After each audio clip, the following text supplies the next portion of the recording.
I never thought I'd find myself staring at a glowing phone screen at 2 a.m. My heart a frantic drum against my ribs, trying to decipher the cryptic message that had just shattered my world. The faint blue light illuminated the crumpled receipt in my hand, a boutique on Michigan Avenue, dress I'd never seen, and a date that wasn't our anniversary.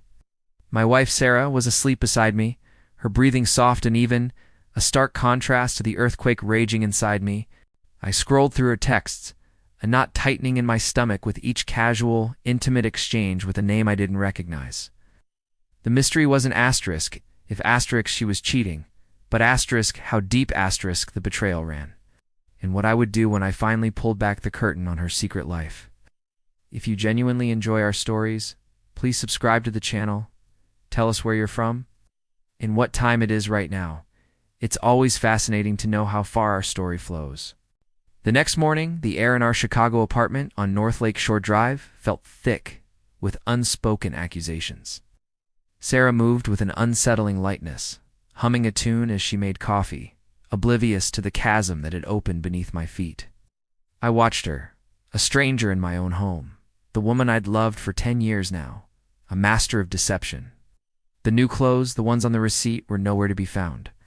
I remembered her work bag, a large leather tote she always carried, and a cold dread settled over me. She'd bought them, but hidden them, deep inside, like a secret she was desperate to keep. Over the next few weeks, Sarah's behavior became a twisted roadmap to her infidelity. Late nights at the office became more frequent, her phone always face down, always locked. Her once warm touch grew distant, replaced by a calculated indifference. She'd snap at me for trivial things, her eyes holding a flicker of contempt I'd never seen before. I was humiliated, not just by the betrayal, but by my own blindness. How could I have been so naive?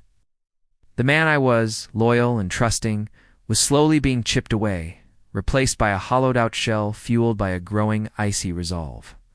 The slow discovery was agonizing. I started noticing the small things. A new perfume.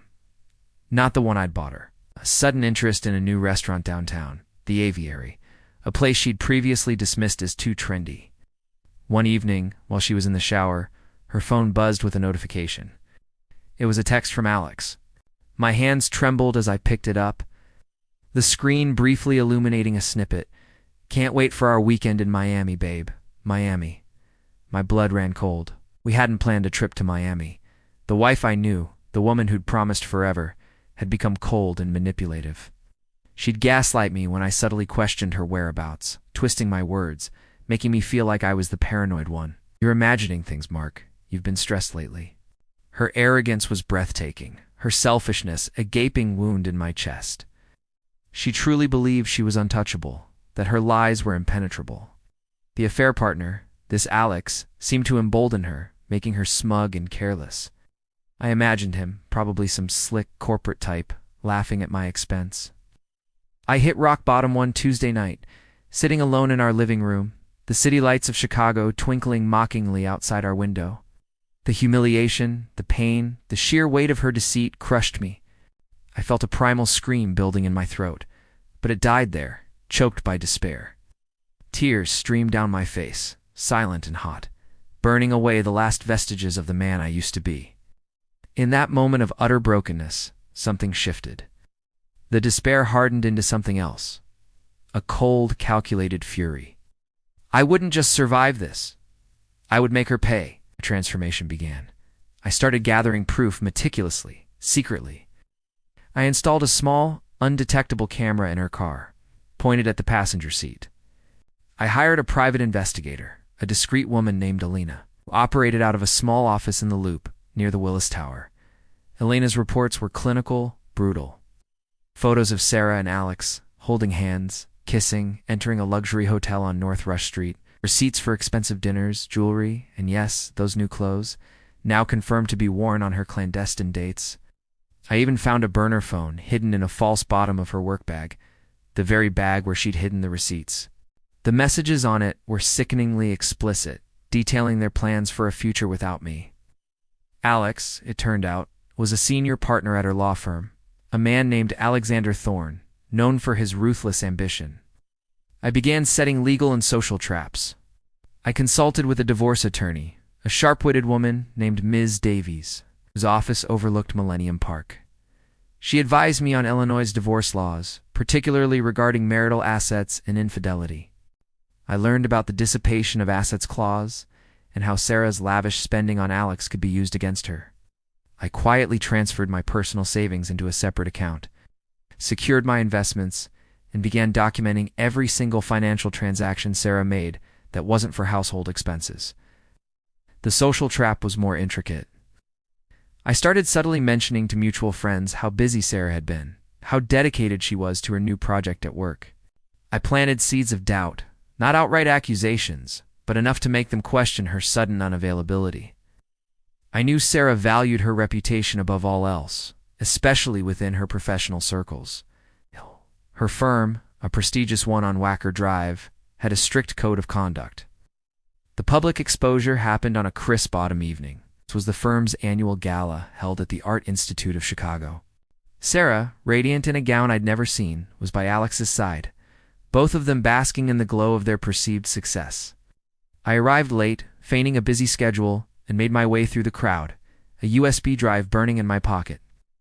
During Alex's acceptance speech for some corporate award, I discreetly connected the drive to the projector in the back of the room. The screen, which had been displaying Alex's smiling face, suddenly flickered. Then, the images flashed across the massive screen, Sarah and Alex, in compromising positions, at the hotel on Rush Street.